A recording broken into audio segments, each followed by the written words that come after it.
তো finally guys আমরা চলে আসছি আমাদের গন্তব্যস্থলে, এই সেই গুল যেই গুলের কথা আমি ভিডিও শুরুতে বলেছিলাম। দেখেন এই গুল কত বড়, আসলে এইটা একটা খেলার মাঠ, এইটাকে আমরা গুল বলি। আমাদের সামনের দিকে আমাদের ভাই ব্রাদার ইফতার রেডি করতেছে, আর আমাদের পাশের দিকে দেখেন আমাদের এলাকার পুলাপান ক্রিকেট খেলতেছে। এখানে এসে দেখি ইফতারের জন্য ফলমূল যা আছে সবকিছু কাটা হয়ে গেছে, এখন শুধু প্লেট বিতরণ করবে। আচ্ছা কাকু, তোমার অনুভূতি গিলা আজকের ইফতার পার্টি লিয়া?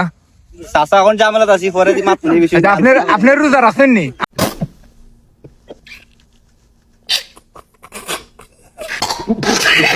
আমরা তো জানি আপনি মাঝে মধ্যে রোজা ছাড়ি দেন।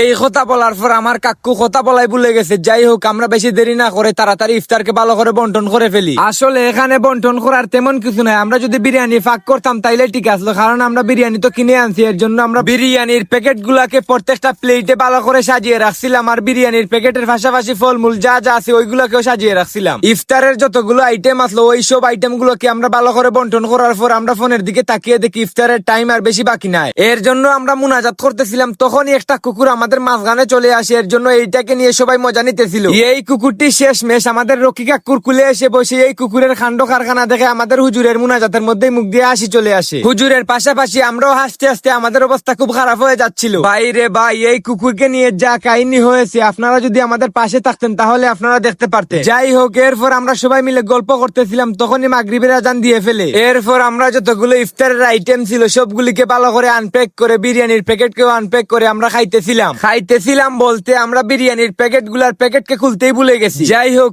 এরপর আমরা বিরিয়ানির প্যাকেটকে খুলে বিরিয়ানি গুলো প্লেটের মধ্যে ঢেলে খাইতেছিলাম। বিরিয়ানির পাশাপাশি দই এবং ঠান্ডাও ছিল। যাই হোক, প্রায় 15 থেকে 20 মিনিট সময় লাগিয়ে আমরা সবাই ইফতারটা করে ফেলি। ইফতার করার পর প্রথমে আমরা দই খাই, এরপর ঠান্ডা খাই। এইগুলা খাওয়ার পর আমরা গাছের নিচে বসে রেস্ট নিতেছিলাম। অনেক সময় ধরে রেস্ট নিছি গাইস। আজকের ভিডিও এখানে সমাপ্ত হয়ে গেল। ততক্ষণে আপনারা ভালো থাকবেন, সুস্থ থাকবেন। আল্লাহ হাফিজ।